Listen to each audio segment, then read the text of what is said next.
basically up here moderating this session, and all 4 sessions of this Integrated Design Lab fall series.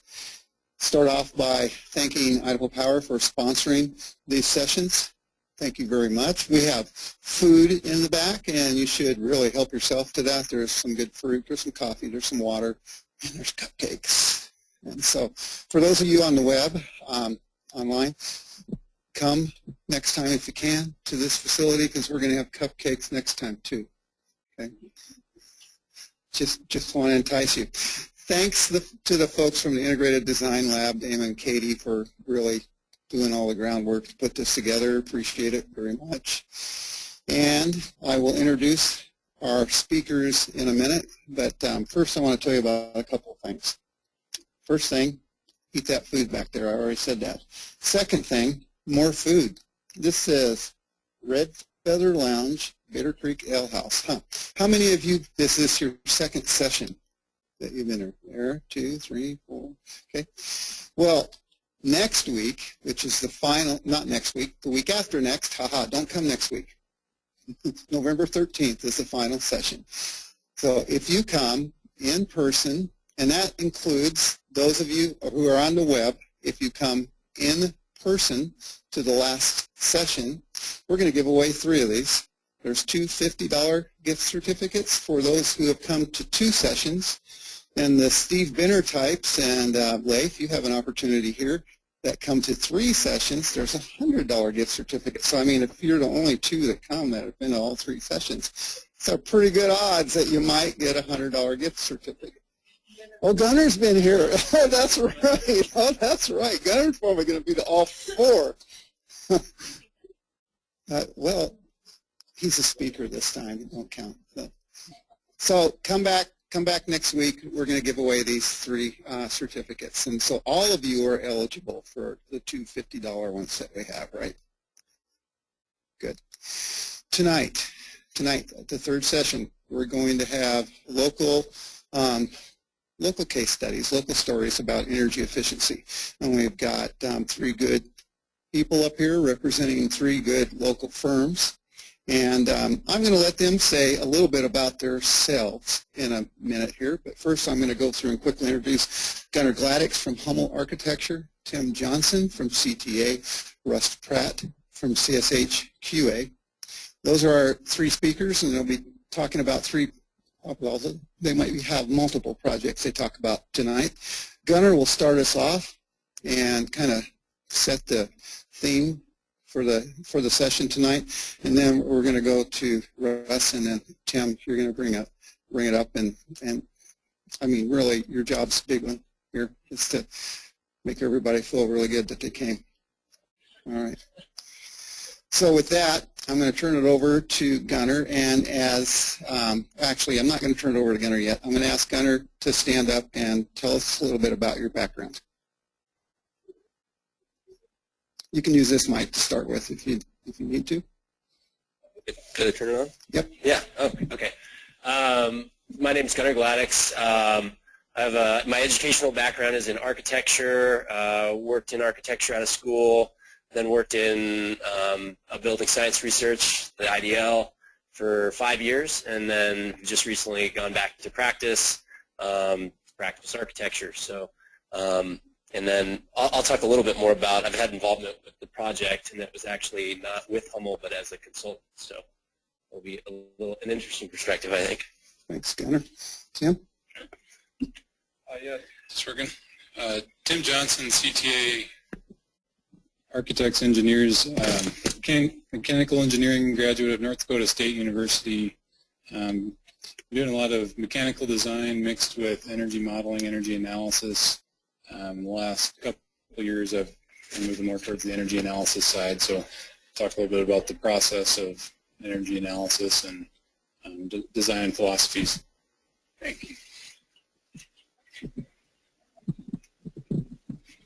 It's on? Yeah. All right. Yep.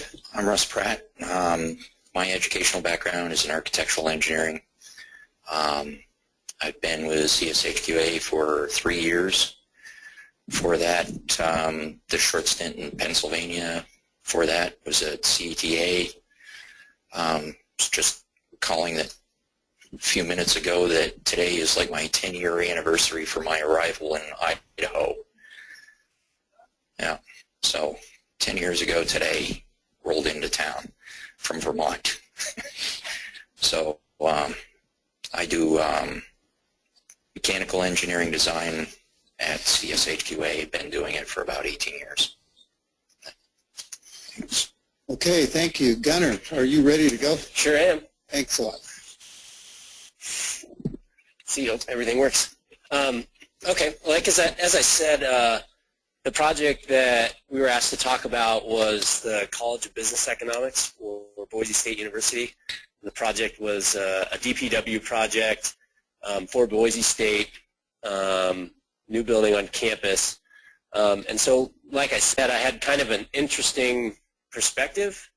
When they were doing this project, when Hummel was doing this project, I was working at the IDL, and so I was consulting a little bit for daylighting, mostly daylighting, a little bit of back and forth with engineering on some of the loads analysis, mostly to do with the integration between glazing, daylighting, peak loads for cooling, and that kind of stuff. So I certainly wasn't on the design team, and I didn't have my head in the very deepest of all the details. I'll do my best if you have any questions to answer some of those things. But I have a little bit of an outside perspective looking in on it, so I kind of wanted to highlight some of the things that I thought went really well for the building. And also just a quick, Boise State University was the agency. Idaho Department of Public Works is the owner of the project. Also, as part of Hummel's project team, Anderson Mason Dale was key to doing interpreting programming and doing schematic design. And then we also had Gary Black assist with doing pattern language, and basically Greg Allen, one of the principals at our office, basically described, he took the really boring program, this room, this room, and this room, and turned it into something that people understood in spaces that they would love and like. So they were all instrumental in part of the process.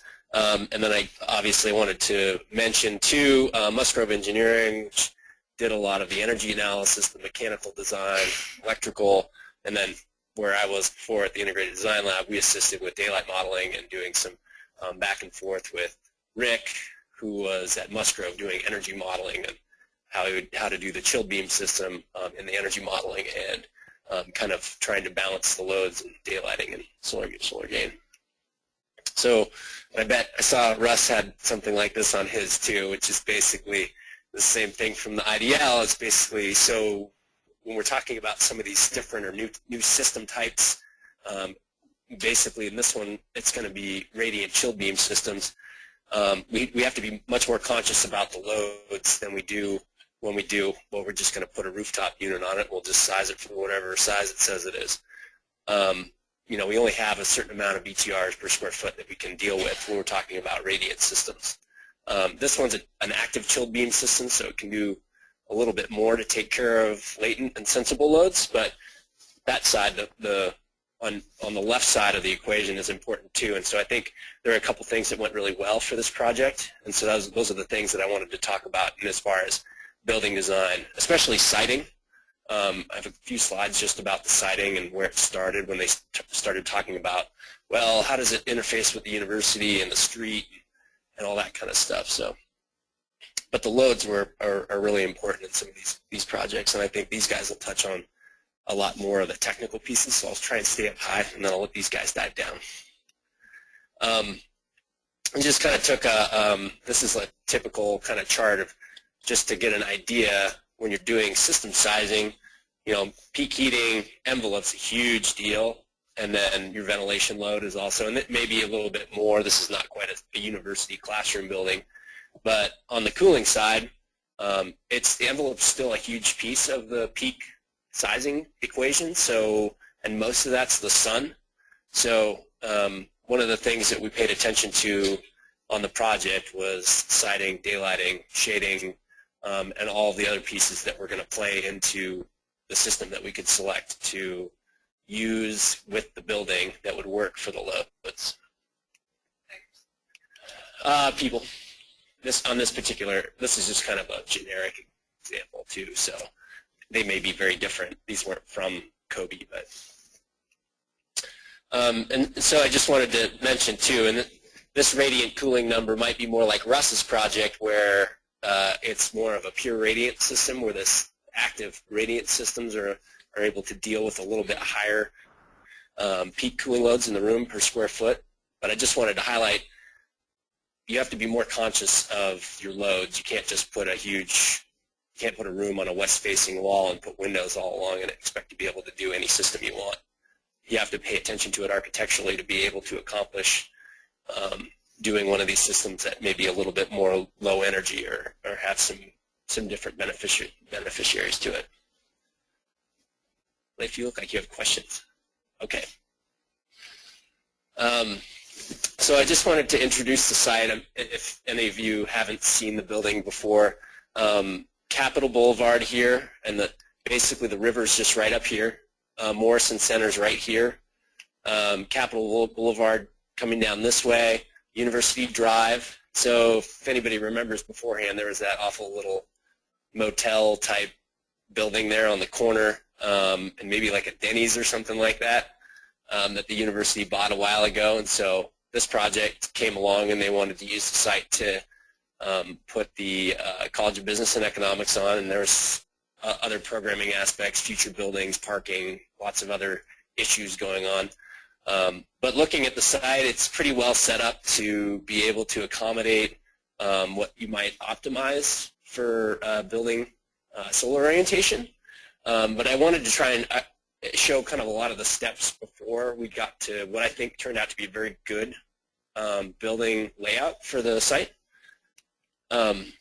So you can see these are some of the very early schemes, and in some of these schemes where we were looking at things like being an urban building or leaving room for additional buildings in the future, we ended up with suboptimal orientations for energy performance, where this facade facing the west in the summer might just get baked. I don't think we would be able to accommodate some of the systems if we had glazing on that side and put offices there. So that might have been a difficulty for programming in systems.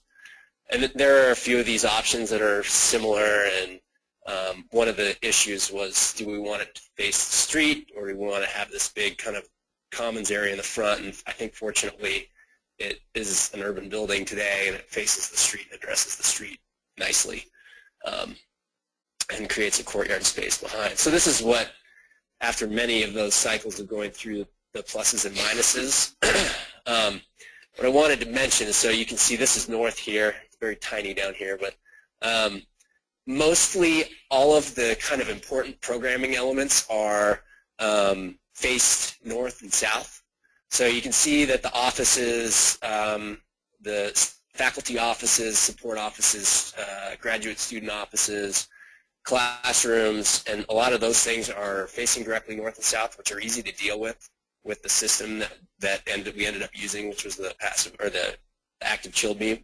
The other nice piece that there's the lobby on the west. The building kind of does a little bit of self-shading on that, so even at the very end of the day, it's still shading itself, and then through a lot of the design development, and this is some of the stuff that I helped with when I was at the lab and worked with Hummel on, was to understand how that facade would help shade the lobby space, and of course just programming it like that also, where that space has a higher range of comfort. So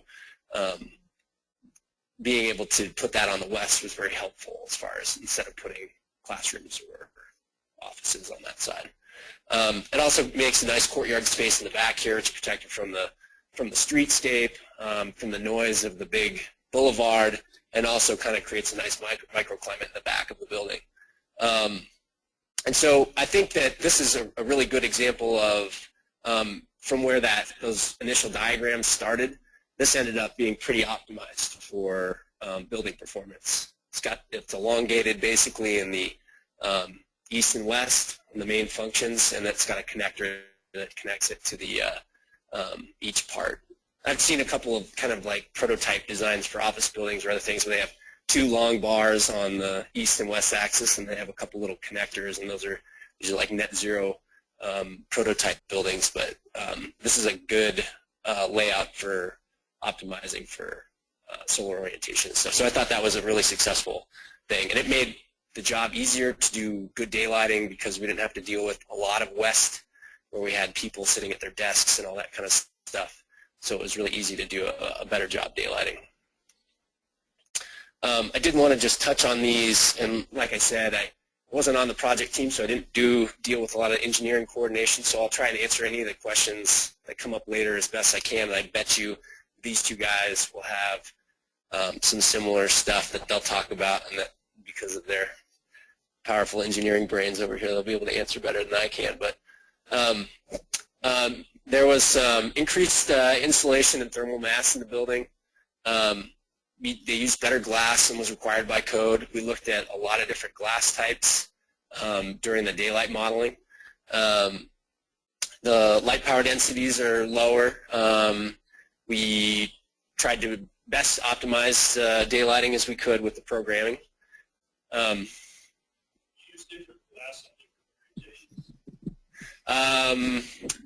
I believe it all ended up being the same. It was something that you can just wave your hand yes or no, because you know. But I think it ended up being all the same. I think it was a university choice. Yeah. Oh yeah, that's right, online. So the question was, did we use different glazing on different orientations of the facade? And the answer is no. There was a kind of a desire for uniformity in the look, I think. We probably could have done a little less or a little higher VLT on the north side of some of that if we wanted to try to do that. And we looked at a whole bunch of different glass types. One of the kind of weird, interesting things in this project was we used radiance to do daylight modeling, and we actually got to look at all the rooms with the colors of glazing next to them. It's like, that one looked really green, and this one's pretty true. And so it was interesting because you never see all these different glazing in different rooms next to each other with the colors that they're actually putting in the room. This project has dedicated outside air, demand control, ventilation, and heat recovery. And those, like, on the daylighting, where did you settle at with the visible transmittance? I think it was a solar gray, so it was pretty low. And I think that was to try to make sure or feel safe about the BTR per square foot in the offices, because we're trying to decide, should it be 4'6" window or 3'6", and what's the solar heat gain coefficient for the total load in the space, and that played into that. I think that's a really good example of the integrated design process. Like, we wanted to do one chill beam in the space in the offices instead of two, because if we had two, then it was going to cost way too much. So it was like, one chill beam, we have a load limit. How much can we do with that load limit? The dedicated outside air, demand control, and the heat recovery are all very good load reduction items. We had a frictionless centrifugal chiller, I believe, and of course the radiant chill beams. And so those are the radiant chill beams that we use here are partial radiant system. You're able to feel comfort partially from the fact that you're exposed to the cold surface of the beam, but it also has a ventilation component that's taking care of sensible and latent loads. So as far as that daylighting piece went, and I kind of just mentioned that, but this is one example. We looked at the lobby and we looked at some typical classrooms, but I don't want to take up too much of the time just going through all this. This was that example where we looked at all the different kinds of glass that we might possibly use, and you can see that was the interesting thing, is that besides the performance of how much daylight it was getting in, it's like what colors the room. But we did look at how much daylight we were actually getting in the space, and what the surface brightness was and all that kind of stuff. The other thing was, the other kind of aspect of that was to try and bring, there were some core spaces, and, mostly those graduate students and PhD students, they don't have windows because the staff gets windows. So there was a desire to try and bring in some daylight so that they would have some access to some natural light. So there were some light wells that were put in, and they have shed roof with some windows above so that they can get some sense of time of day.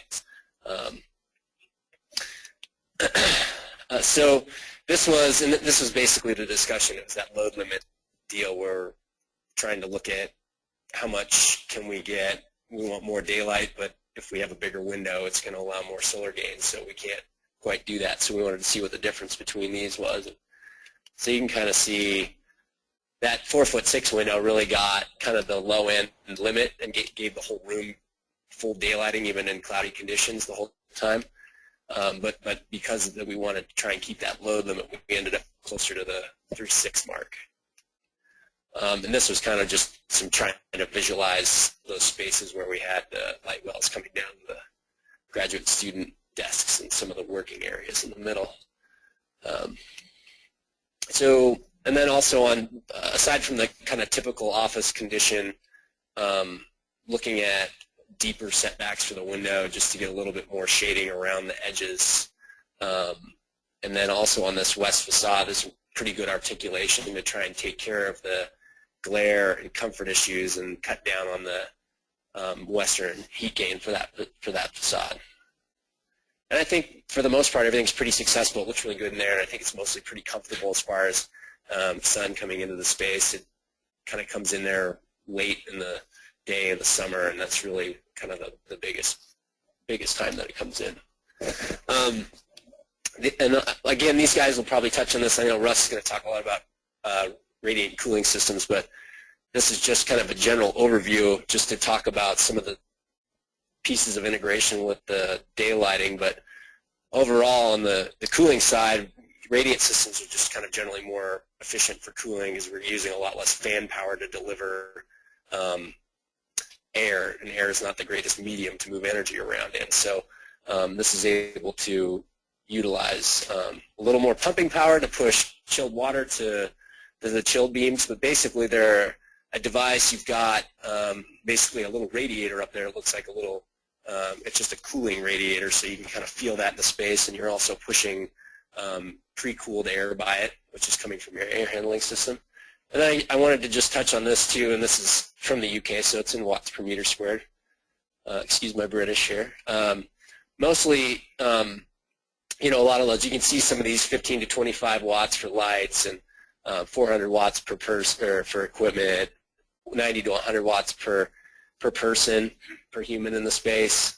They don't even list the diffusion of conduction through the wall because it's so minimal in the summer. It's not that much delta T, but if you look at the solar part, and this is for the UK, we have way more solar than they do, you know, that's 700. So again, and when I did a lot of the energy modeling at the lab and stuff and looking at the results, trying to take care of the sun is the biggest part of dealing with the load. So facing the room south was one of the biggest pieces of doing that. So the programming was successful right away, even before we didn't add big shading devices on it, but just facing it in the right direction made a big deal for reducing the peak solar gain.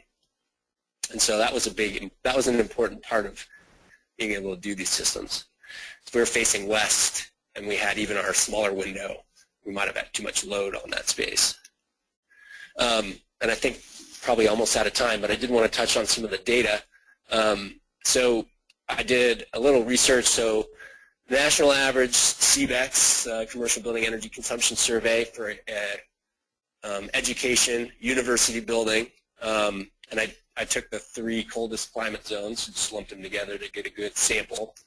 That EUI is about, energy use index is about 153.9. It's your typical building energy use for a project like this. The modeled baseline that was done with the modeling ended up, so your code minimum baseline building ended up at about a 93.7, and then the proposed model with the dedicated outside air and chilled beams modeled out at 66.5, and this is last year's energy usage data at 64.5. So from your CBEX average, that's fantastic. You know, that's more than half. From your modeled baseline, something like 40. So it's also really great. And if you're talking about trying to meet Architecture 2030, we locally have an even better benefit in that some of our fuels are non-fossil based. So, i.e. the geothermal line, which was brought across with a grant. So now Boise State can be on the the geothermal system, and so they have a heat exchanger in the building to do heating. So in that 2013 data, you can see out of the EUI, 13.5 was geothermal, so it's a non-fossil-based fuel. And then you have gas and electricity. So if you look at that, it's a 67% reduction in carbon-based fuels, not even counting the fact that some of our electrical fuel is hydro-based, which is non-carbon as well. So I would say that this building definitely meets the challenge, or the Architecture 2030 goals for the time that it was built, and almost the 2015 goal, which is even more stringent. It was a fun project to consult on, and I imagine it was a fun project to work on in the office as well. So, but looks great, and it's really the energy performance data from the actual building is nice. It's nice to see some nice low numbers there. That was all. Thank you. Thank you, Gunnar. And what we'll do here is we'll go through the 3 presentations. It's okay to ask questions like you did during the presentation. And then when we're all done, if you have more questions, you can ask them then. So we'll go to Russ now. And Damon, if you can cue up the CSHQA presentation.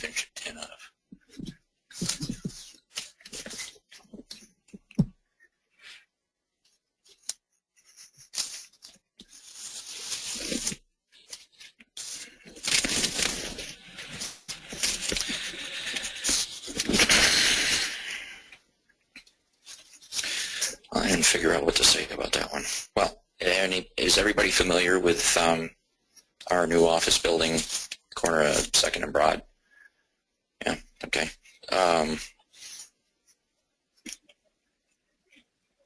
I saw this graphic on a webinar a couple, 3, 4 years ago maybe, and it really stuck in my head. It's a real common sense approach to attacking a high-performance building design problem. You look at it in order of importance from top to bottom. Really what you're trying to do is trim the fat. The first thing is start reducing loads. And then you'll start looking at passive systems to avoid pumping energy, fan energy, that kind of thing. And you take a look at it, energy recovery and renewables are at the bottom, because put down an analogy here. You wouldn't use a mid-century Cadillac as an EV platform unless your mission was to go to the end of the street and go back and recharge, right? So you want to make sure you've lightened up the process as much as you can before we start, applying that kind of technology. So it's basically how we attacked it.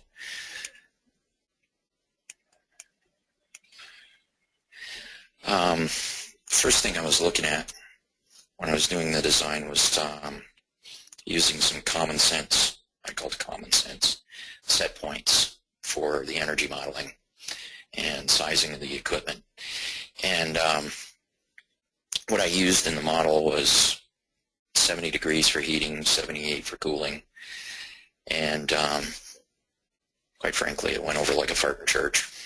Sorry for the be blunt about it, but I tried 68 degrees heating, and the complaints were horrendous. So right now we're operating probably about minimum we're about 70 and a half heating, and during the summer the hottest that it gets is probably about 76 and a half, 77, something like that. Radiant theory suggests you can relax the set points, but practical experience suggests otherwise.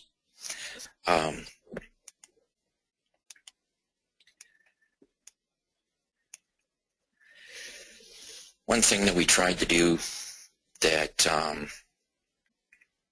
was a little above and beyond just my experience with offices and computer workstations is they can probably contribute about 20% or more to the internal loads. So this is an idea that I've had for a while, that I was looking for a good opportunity to implement it. So thankful that the people that I work for decided to go out on a limb and let me try this. What it is an exhaust system that connects directly to the back of the CPUs at each workstation. So we have an exhaust duct down the spine of the cubicles with a flexible duct that connects to the back of each computer. And there's a little damper.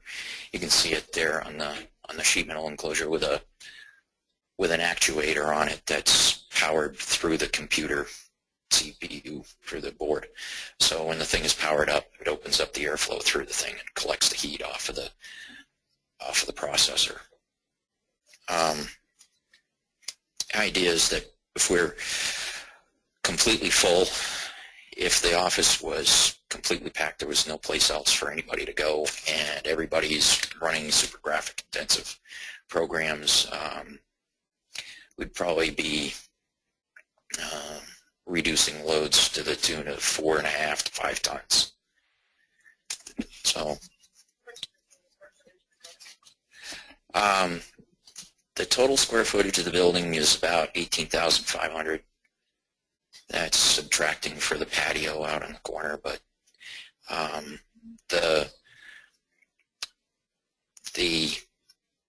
workstation area with all the cubicles and the offices, that amounts to more like about 11,000, 12,000 square feet.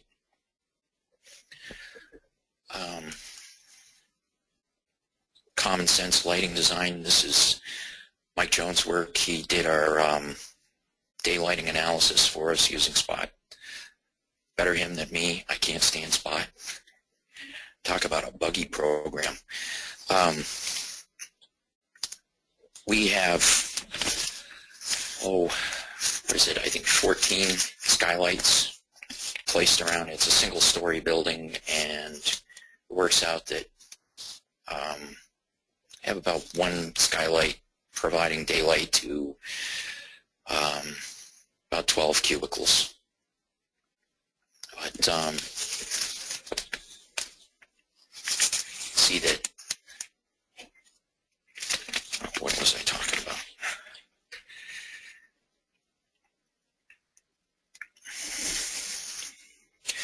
We used occupancy sensors all throughout, a lot of high efficacy fixtures, the good layout to reach a realistic foot candle target.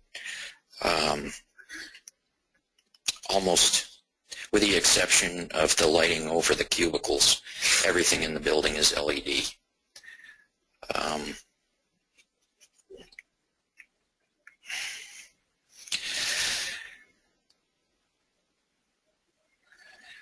Let's move on. The system that we have is a water source heat pump system that supplies hot water or cold water, depending on the heating season, to the radiant slab throughout most of the office. In the spaces where we have large conference rooms or highly variable loads, we've used water-to-air units. So the what we're doing is, use an analogy, the power grid is, on the power grid,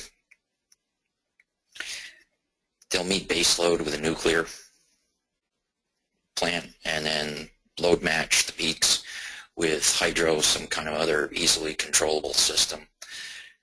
This radiant system is very similar to that, in that we're using a highly efficient yet difficult to control system to meet the base load of the building, and then later on in the day when we have peak loads, we're turning on an air system that takes care of those loads as they come along. So we call it like the radiant slab is like the nuclear, and the air system is the hydro.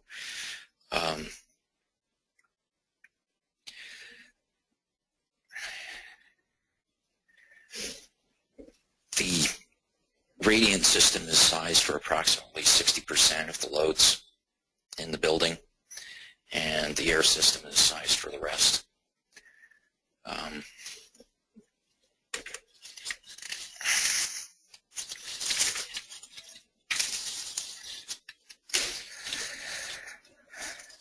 I'm sorry, I'm just not doing well with this.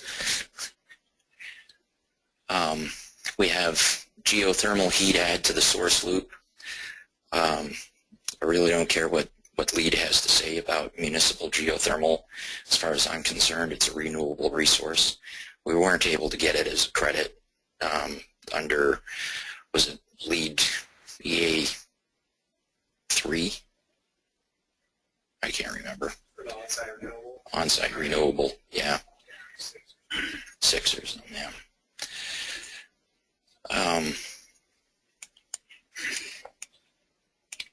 You take a look at the 50% Advanced Energy Design Guide from ASHRAE. The system that we used is sort of a hybrid from a couple of different technologies that show up in that list.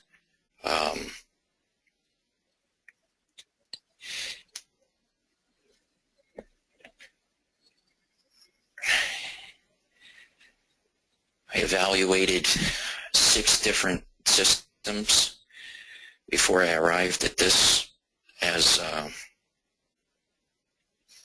a basis of design. My initial idea was that I wanted to use a radiant ceiling panel system, which is very similar to the chilled beam idea. But the problem was that the contractors had no experience with it. They were afraid of it. And I had it in my design when we first put it out on the street to have the mechanical contractors hang the radiant ceiling panels in a tiered fashion, kind of surrounding the skylights. And because they had no experience with hanging these ceiling panels, they threw, I think it was $80,000 worth of ceiling grid at it so that they could hang the ceiling panels into the grid. So it added another $3-4 per square foot to the HVAC system design, just because they were afraid to be hanging the panels, just free hanging in space. I also looked at the radiant slab, and then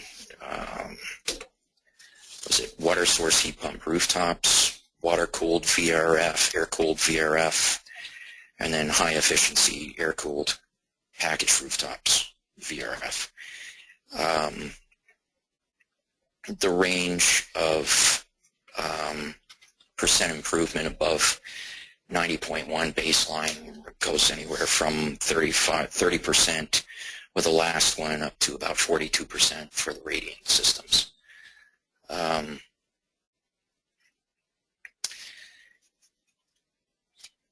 Because of the ceiling grid thing, we decided to go with the radiant slab.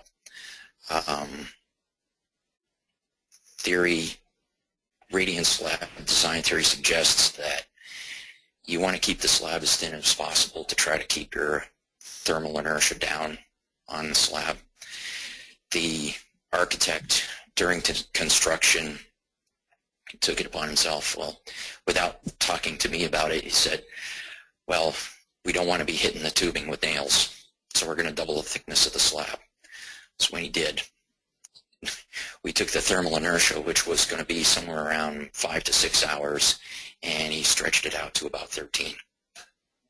So the strategy that we have to use for operating the water source heat pump system is we have to pre-charge the slab in the middle of the night in order to take care of the loads the next day. So operation of the slab is really seasonal, and we have to have shoulder season changeover where we're not operating the slab at all. So my original design, where I have 5 water-to-water heat pumps that are taking care of the radiant, the idea was that they were going to be connected to radiant ceiling panels, which would be able to react with almost no thermal inertia. And when we went to the slab, there wasn't really any opportunity to go back and redesign the plant. So we had to take that and run with it. So really what's happening is the 5 water-to-water units are acting as one large source to take care of the building. So in spite of the fact that he added thickness to the slab and increased the thermal inertia, it's actually working out kind of well, because the equipment is operating in the middle of the night, where the cooling tower can usually take care of the loads without any kind of fan energy. We only see the fans coming on later in the day when we're operating the water-to-air units. With the or taking care of that base load with the water-to-water units, they're operating in the middle of the night, and we're at best possible efficiency. We're trying to get the source loop down as low as possible. So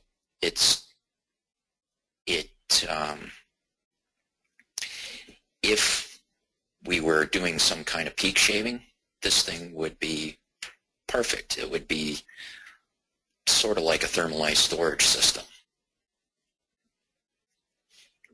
So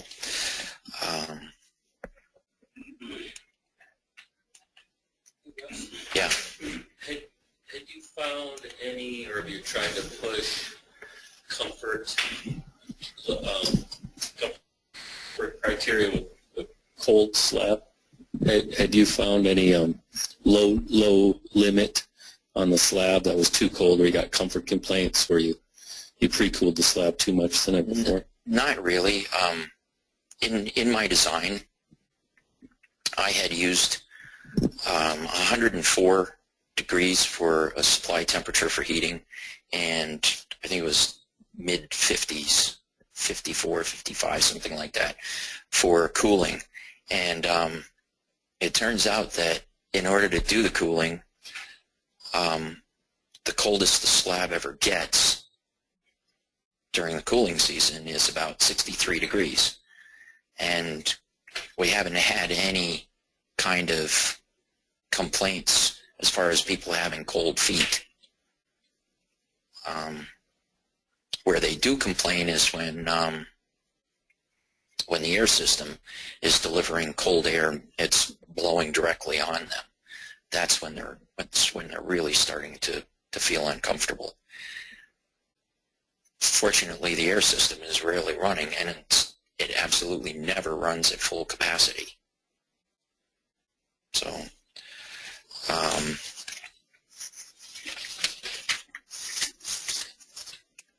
let's say that we have an air-to-air energy recovery unit for the toilet rooms and showers.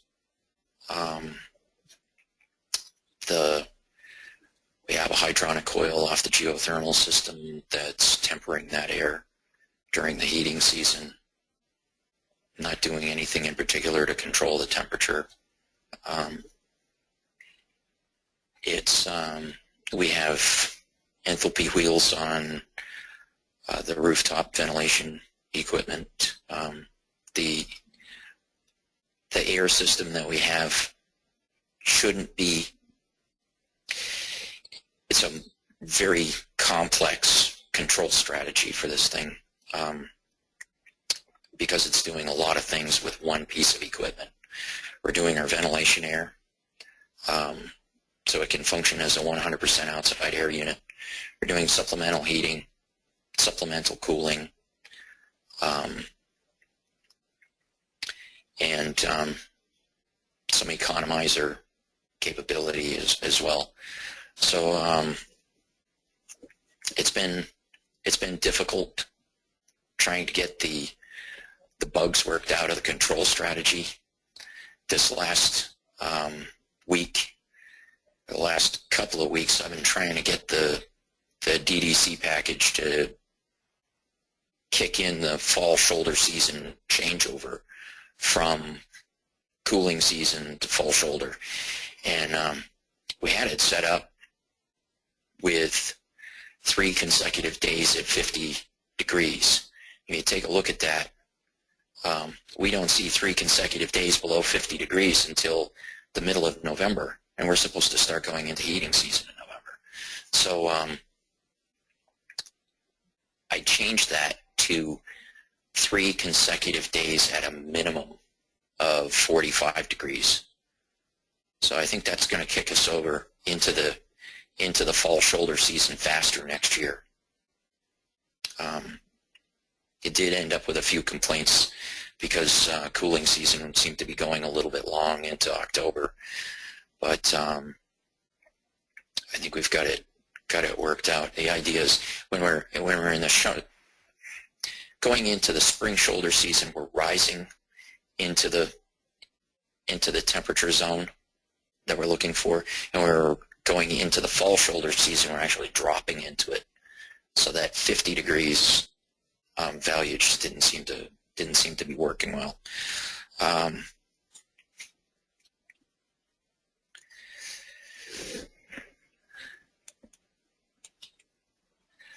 How's it working? Gunner's slides, I think yours were source EUI, weren't they? Those are site numbers? Okay. This graphic, you see source on the chart. The numbers on the right, I think, are site EUI. We're looking at 29 combined electrical and geothermal usage. The energy model that I put together for LEED, we had calculated approximately 26.9 kBTU per square foot of electrical usage, and I'd taken a look at a year's worth of data from Idaho Power. We're actually using about 26.1 kBTU per square foot just for electricity in that site. So we're doing well in that department. Little fine-tuning to go with the geothermal usage. When we're using it for domestic hot water, there seems to be sort of a low temperature differential. We're sending it back a lot hotter than it needs to be. But when we're using it during the heating season and we're sending it back to the return pipe, it's much colder because of the source loop temperatures.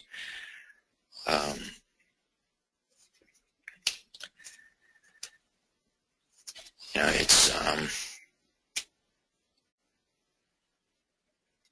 it's a complex, ongoing debugging process. You know, complex buildings require constant attention. If we had somebody else, I don't know, if we didn't have an engineer in office with the controls package on their desktop, we would be constantly, you know, calling somebody else to take care of issues. So it's nice that, you know, I can get into it and experiment, change things by ourselves quickly. What's the lessons learned? ASHRAE standard 55 benchmark is about 80% satisfied. And Jake used to say if you can get 10%, you've found the holy grail. So I think we're running somewhere in between there. You know, we've gotten, at least we haven't got any more complaints from the directors. So, but I think I was a little aggressive from the get-go, you know, some of those set points. It seems to me that a lot of the complaints that we get are probably from people that also complain about not having a parking space for their great big car. You know, I mean, in spite of the fact that there's still hooks available in the bicycle storage room. So another lesson learned is don't get too aggressive with your design before understanding the psyche of the contractor collective that you're working with. I think this thing I think it would be even better if we had gone the radiant ceiling panel route rather than the slab. But the slab thing is working great, and looking forward to spending a lot more time there. Yeah. Thank you, Russ. Okay. Russ, I had a quick question for you. Yep. Last week we had a speaker that did radiant slabs over in Seattle. I know it's a different climate, but their control strategy for changeover was the switch. They just let the operators, you know, they told the occupants of the building, you know, this is cooling, this is heating. I know your strategy is a little bit more sophisticated than that. Have you thought about just a simple occupant turn the switch strategy? Turn it over to Steve Benner. Yeah, that would work fine if as long as nothing happens to me. I'm not trying to make myself sound self-important or something, but somebody's got to be controlling the HVAC system that knows what's going on. Another thing I found out is that being the designer of this thing and having the controls package on my computer at work, I have also become the de facto facilities guy. I'm up on the roof, you know, 2 or 3 times a month looking at, you know, the rooftop equipment, the cooling tower, the ventilation unit, the computer room unit, seeing if the filters have collapsed or something. So if it isn't automated, you got to have somebody that knows their way around. Go figure. In Canada, a building over 20,000 square feet rates a facilities engineer. They hire somebody, even if it's but here, you know, you're hard pressed to get somebody with that kind of skill level to take care of a building that size. So I think we got to stick with the scheme of the automated process. Let's work the bugs out of it. If it happens to me and somebody else has to take over, it's best that it be automated, I think. I don't know, would you want Steve Hardy poking around? I don't know. Well, thank you very much, thanks. Russ. Yeah. Well, Tim, it's your turn to kind of bring her all home.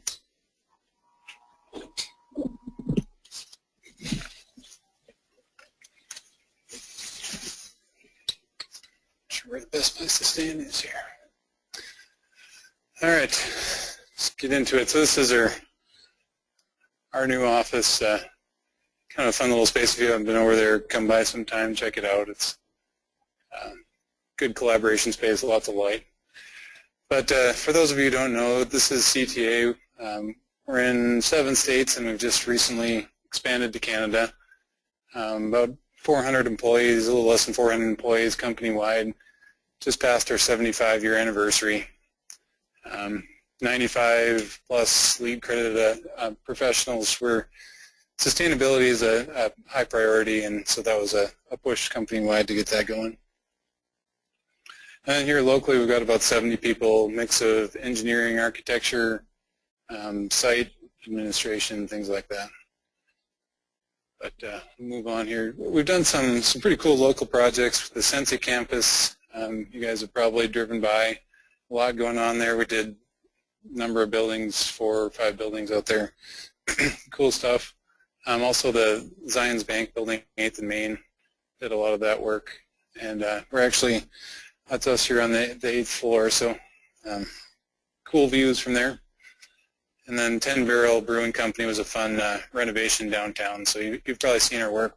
But today I really want to get a little bit more into the process of how to make a sustainable building, an energy efficient building. So I'm going to go into some energy code requirements that are in place and some that are coming, and then how to set some goals, and then I'll look at a couple case studies. We're working with the National Renewable Energy Lab right now on this refrigeration playbook for heat reclaim. Talk about that a little bit. So right now here's the energy code chart for the United States, and it's kind of a mixed bag. You can see in the West Coast they're probably a little more progressive. We've got IECC 2012 already adopted out there, and it seems to be working its way inland. Idaho was planning to adopt IECC 2012 January 1st, 2015. So something we need to be prepared for. It has some big changes to how we do energy in terms of efficiency. They're requiring one of these measures, basically efficient HVAC lighting, on-site renewable, or an energy model that proves performance. So keep that in mind. But we're trying to stay one step ahead. We don't want to be constantly reacting to code, because all code is telling us is how to design a legal building, and we want to do better than that. So we've got some people in our company who are on some of these committees trying to dictate new codes, primarily on the supermarket industry, refrigeration systems and things like that, advanced energy design guides, and then we're working with the National Renewable Lab, like I said. So yeah, that's it in a nutshell as far as existing codes. You know, like I said, the West Coast tends to be a little more progressive and work its way here eventually. So if we look at the California Energy Code, they have requirements for heat reclaim on supermarket refrigeration systems. Same with Washington. And for those of you not familiar with refrigeration systems, I've been working in mechanical systems, HVAC design for some time, so it's not real familiar to me at first. So here's the basic cycle. Your evaporator here is your refrigerated cases. You walk into a grocery store, that's where you get the food out of. There's, you know, dairy coolers and all those other refrigerated parts of the store. The compressor takes it's a gas coming out of that evaporator.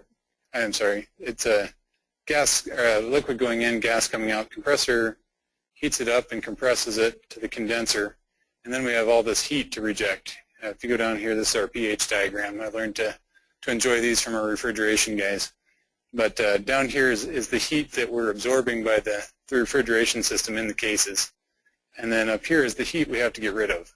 And most of the time, there's nothing to do with that. You just dump it out in the atmosphere. You're trying to get rid of it as any way you can, as efficiently as possible. So the goal of this is to recover this, use it in space heating or domestic hot water. It's free heat isn't the right term, but it's heat that can be moved to a more useful location. So we've developed this playbook. It's in the ASHRAE Energy Design Guide style. We tend to be real user-friendly. Describe some of these systems. These are the diagrams. You've got your refrigeration systems over here. This is domestic hot water reclaim. You do the same with space heating. You just put a heating coil in your air handler. We're also looking at outdoor air ventilation preheat, and we're going in depth on what these systems look like and how to calculate, primarily how to calculate the energy saving. So it seems like there's really not a lot of information out there on how much energy you're saving, and you know, how to calculate paybacks and things like that, life cycle cost of your systems. So that's the focus of that one. We also have some spreadsheet calculation tools available that'll help people easily go through and get some rough ideas of what your heat reclaim system is going to save and whether or not it makes sense in your climate. And we're actually under peer review right now, so if anybody is interested in that, we'd be more than likely to hear some comments on it. All right, so more of this fun code stuff. The federal government has some requirements too that are quite a bit more stringent than the IACC or ASHRAE 90.1, and they're requiring 30% energy savings relative to ASHRAE 90.1 2010 as of this July. So that's a pretty significant undertaking. It takes some special measures to get there. You can prove that it's not life cycle cost effective, but one way or another it needs to be evaluated. So those are the codes, 10 CFR Part 433, and then as part of that they also have a green building certification system, and federal entities can create their own rating system, but LEED and Green Globes have been approved for some time. I think you're required to get LEED Silver or 2 globes. I may be wrong on that, but something in that magnitude.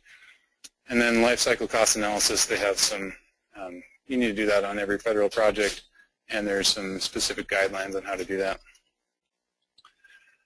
Also, there's this EPA clean power proposed rule coming down the line, and this has to do with fossil fuel reduction, and the focus is from the generation side, trying to reduce carbon emissions, but there's also the demand side that is responsible for the generation side.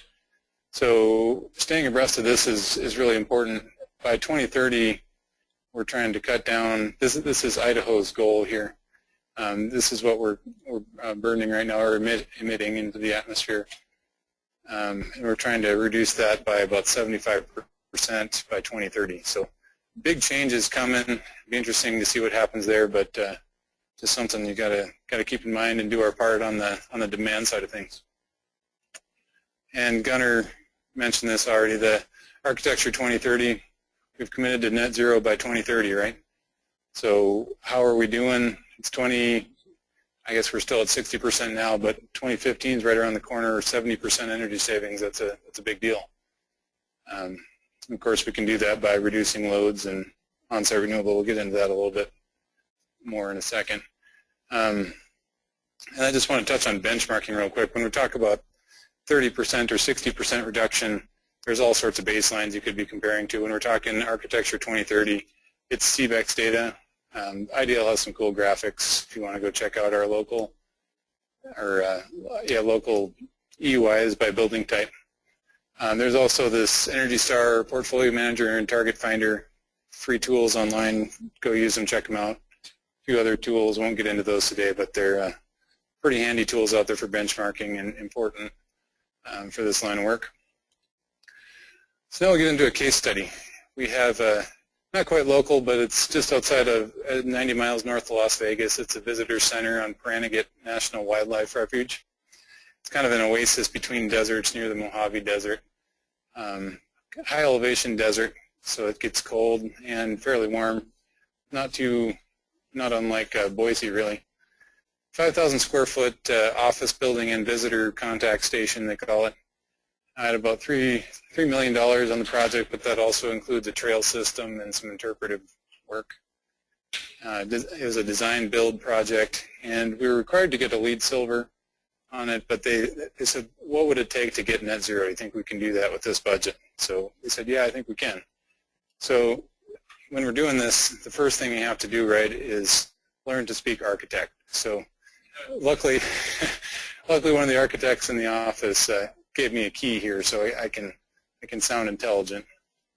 But really, the first thing to do, I mean, if you're not sitting down with the architect early on as an engineer, you're missing an opportunity, because that's where all of the building form takes place, and there's a lot of strategies you can implement up front. So this is our site. Like I say, kind of an oasis in the middle of the desert, and actually it was these were duck ponds at one point, but now it's a wildlife refuge. So the summer winds are coming up from the southwest there, and winter winds from the northeast, and all these pretty arrows are, of course, from the architect. So that's our site. We need to start programming out what the building looks like and interesting things on the site. So people are coming off of Highway 93. It's out here somewhere. And so they'll be parking out here, and then they walk into the building. And the original plan had a pond on the site, and that was mostly for fire water, but being a wildlife refuge, they wanted to use it for ducks and whatever else might rest there for the minute. So that was the plan. It works programmatically, parking, building, and then trails to the pond and things like that. So let me start to break it down into, we have a multi-purpose section, we have a visitor center, and then admin offices are about half the building. So while Brian's going through some of these things and we're talking over what the site looks like, I can already start to look at weather. And real quick on weather, we grabbed the nearest TMY3 station, which is your typical meteorological year data. And I think it was Mercury Rock. I don't remember the weather station, but it was a little ways away. And we were finding temperatures up at 110 and not really getting below 30 ever. And we went down that path for a little bit and realized that's not really the case after looking at weather underground data. So we were able to go pull our own data and found that really it rarely gets above 100 out there, and it will get into about the 20-degree range on occasion. So just bear that in mind when you're working on these projects. TMY3 isn't always the best source. And then also we want to talk building envelope. That's kind of an important part of the architectural design. So the big talk was, we're looking net zero, trying to reduce the loads. Can we use thermal mass to try to reduce some of those loads? We can do some night flushing to reduce the cooling load and things like that. So took a look at the design days. This is the July. This is the outside air temperature. And it drops overnight and then warms up. We're a little over 100 there. And this red line represents a heavy thermal mass wall, lots of concrete. I can't remember how much we had there. I want to say it was a 6-inch concrete tilt-up wall we were looking at with a couple inches of polyiso in between. And then this is just the wood frame wall, which was the alternative, the cheap option. And it's kind of hard to see probably, but with the thermal mass, the peak load happens, what is that, about 10 o'clock at night after everybody's gone, so we're not too concerned about it. Now the outdoor air temperature is starting to drop also. So good deal there. We're shifting our peak load and we can make use of some of that night flushing. But then if we go back and look at our peak winter design day, it's actually the same effect. Our peak cooling load, which is what we're looking for on our heating side, happens about midnight with a thermal mass wall, where we're getting all that heat into the building during occupied hours of the frame wall. So we were finding in this climate, we had kind of an even balance of heating and cooling loads, and the thermal mass wasn't really providing any significant benefit to the project. So you save a lot of money going from thermal mass walls to just a stick frame building. So as the design's progressing, I work up a quick energy model, and at this point everything's on the table. We're talking trom walls and thermal mass and anything we can think of. And the first thing we come up with is this building that we were talking about, the north-south orientation, and trying to control those solar loads. There's really no control. You're getting blasted in the evening and the morning. Nothing you can do about it. So we just rotated it 90 degrees, and so now we have control over the solar loads. We can set up our overhang the right length and get the sun in the winter and block it in the summer. And so meanwhile, like I say, I'm going through different alternatives, looking at different insulation values, mechanical systems, trom walls, trying to figure out what might be the best for this project. And then as we're working on that, I mean, so we can gain a lot from this. We can see what technologies are working and which ones aren't. So then when we get to the next progression, go ahead. Was that all those passive strategies? I don't think so. I mean, that's Windows. I think we had, yeah, architectural. Yeah, that is before, I think that is prior to mechanical systems. So we kept the mechanical system steady, and we're just playing with envelope and passive strategies. So, I mean, obviously this building isn't really attractive. It doesn't really fit the functionality, the views that we were looking for. So we come up with a compromise. We have this type of building where office and things like that are the east to west, and then we have a a north-south element where you can look through and see the hills in the distance and the pond and things like that. And then from all these things we learned back here, we can apply them to this building and then apply a mechanical system to it. So that's what this is. This is what we did with the Mr. Basic ASHRAE 90.1 HVAC system, and this was our proposed system. We'll get into that in a second. Do you have something? No. So, I mean, we've always heard reduce loads if you're going net zero. So this is what we came up with. We had this natural ventilation system whenever we could. We had these stack ventilators to pull air up through the building and out. We had a radiant floor system similar to what Russ has done over at CSHQA. We had chilled beams to make up the rest of the load. We couldn't quite take care of all of our cooling just in the floor. We were trying to cut out fan power as much as possible and then take care of passive strategies whenever we could. And so with that pond, we were also putting a coil in the loop and doing a water-to-water heat pump. So we had this highly efficient mechanical system.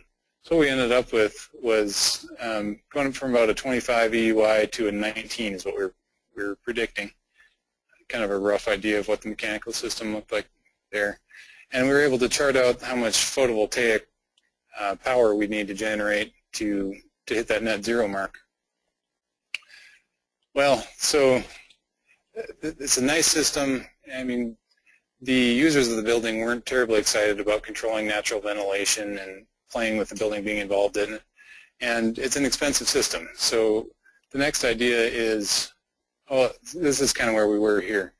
I took this from the Energy Center of Wisconsin. Right away, here's your code minimum building. And then you start reducing some energy with some proven measures. And at first, it can even save you a little cost and save you some energy.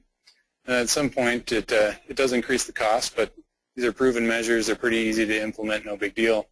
But then it starts to kind of peter out and get really expensive and not provide a lot of bang for your buck. So we were figuring we were somewhere around here. We were a little bit too far on that scale. But on the other side, you have your PV, your on-site renewable generation, and same kind of deal here. You start out, cost a little bit first, then you have some economy of scale as you get more PV, a little bit less per kW. But at some point, you run out of space on your roof or whatever your system is. In this case, we were trying to get it all on the roof. And if we were to mount it off the roof, off-site somewhere, we would have had the extra cabling, we would have the extra structure, probably some security to take care of it. So we were trying to avoid getting past this spot because that would be an additional cost for a little bit of extra generation.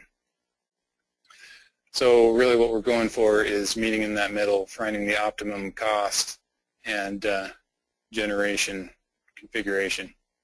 So on this one we had, it was a design build, so we had a contractor on board and we'd send a design his way. He'd say, yeah, I don't think I can afford that, and how about we look at this? So we was constantly that back and forth. Also the building owner, I don't know if you guys work on government projects, but they're very involved in the whole design process because this is the building they work in. This is their one chance to change that building and get what they want. So it was interesting design discussions when you have 20 people in a room trying to each get what they want. But that's the ultimate in integrated design, right? So here's what we ended up with. We ended up with a slinky horizontal ground source heat pump system. There they are dropping the loop in about 9 feet deep. And this is what the building ended up looking like. The walls and roof ended up being quite a bit above code. We had the R19, and then the wood frame helps over the steel frame quite a bit. That makes a difference. And then 2 inches of continuous where 1 was code. We had 35 R35 on the roof where 20 is code there. And the glazing, we didn't do anything real special. It was the same stuff you guys use, the Solar Band 60, gray tint, low E glass. And so now our modeled EUI is 26.3. And with that modeled EUI and 30 kW of PV on the roof, we're projecting that we're going to over-generate about 2,500 kWh per year. I guess I forgot to mention the lighting. We reduced lighting by about 35%, and then we had daylight harvesting in the open office. And occupancy sensors everywhere. So highly efficient lighting as well. And then also everything is sub-metered. So we're still working on getting the data into our hands, but it is being collected even before the building is occupied. We have 4 different systems. We've got the total building energy. We've got PV, our HVAC, and our lighting is all sub-metered. So ideally, we can go back and look at that on 15-minute or maybe just an hour interval to compare to the energy model and do a little bit of troubleshooting. And right at the end there, we weren't sure if we were going to make it, but we did get net metering installed, so they are getting paid back for the energy, the excess energy they're producing. So just in summary, and I want to show my energy modeling progression, just going from simple to that kind of SD level design to the final product. But in summary, know your local code requirements, and so you're not getting bit by the updates. I mean, especially in Idaho with 2015 coming, Ken is the local expert on that. Ask him about the changes, and set goals on your building. A lot of times it's not unattainable. Even that net zero building can happen under the right conditions. And then as often as you can, try to make data-driven solutions or decisions. So make an energy model, look at weather data, try to quantify these things so you know their actual financial impact on the building. And then that integrated design piece, probably been beat to death, but it is a critical portion, or critical piece of this design. So that's it for this one. Thanks for your time. Thank you very much. So I can't help myself here on the Veronica State Park. When I saw that you had that up there, that's great, because I have a short personal story about that park from before you built this building. And we used to ride our motorcycles 3rd week in April from Boise down to Laughlin, do the Laughlin River Run. And usually about 3 of us would ride, and we always stayed the first night in Alamo. Anybody ever been there? You know what I'm talking about, right? You probably stayed in the hotel. Very simple hotel, 80 some miles north of Las Vegas. You're still in 93, small town, nice Mexican restaurant. Really, good place after a long ride to take a break. So the guy that owned the hotel, his name's Mike, Mike. And he was a character. I mean, really, and we all knew this. But also one day, one ride, I go past this park, and I'm looking at it, and I'm looking at the sign. I'm like, how do you pronounce that? Y'all knew how to pronounce that right away when you saw it, right? Veronica. So we get there, and we're checking in, and Johnny and I are standing there, and I asked Mike, who's the owner behind the counter, guy's about this tall, and I said, Mike, how do you pronounce the name of this park right out here? It's beautiful wetlands in April. And seriously, he looked at me. Any idiot or moron that knows phonics could pronounce the name of that park. P-A-R, how do you spell it? P-A-R, anyway, Veronica!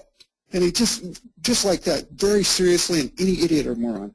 I looked at Johnny, and I smiled, and I said, well, which one do you think I am, the idiot or the moron? And Johnny said, well, I think you're both. And so we're laughing there. This guy never cracks a smile. If you come back next week, I'll tell you the rest of the story. So questions for these guys. Very good presentations. Very good.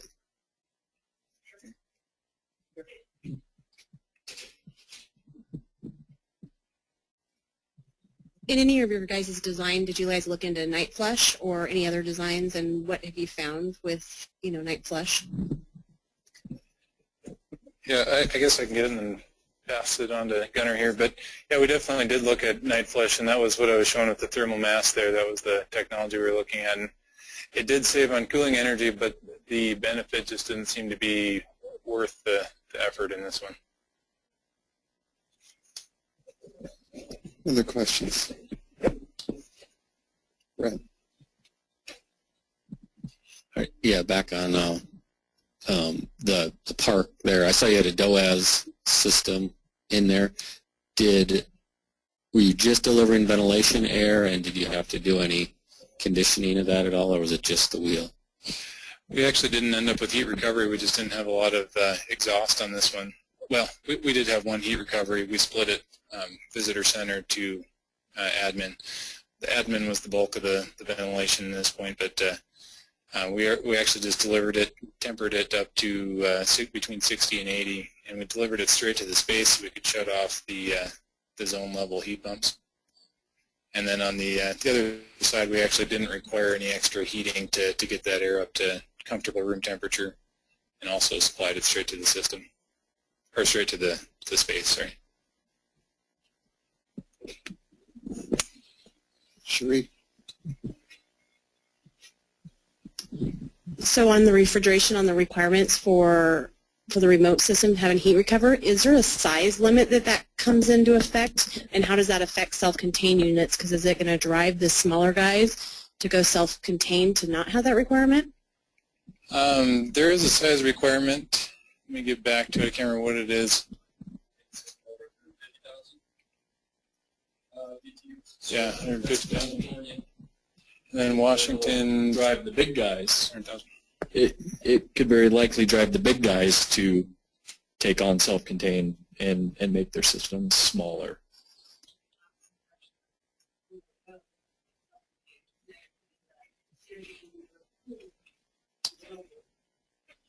Yeah, I mean that's another subject. We would prefer to cool the building with the HVAC than with the refrigeration system, for sure. So having that paradigm shift to let the HVAC do it, it was designed to do, is actually a benefit. What we've found, but certainly California is causing us to pay a lot of attention to what's going on nationally with refrigeration systems. Some of the things that are being proposed are very difficult to achieve without some significant change in planning with just refrigeration system design in general. Thanks. Any other questions? Oh, Damon has a question. I think you're pointing at the camera, and I thought, nope. Okay, Brad, last question.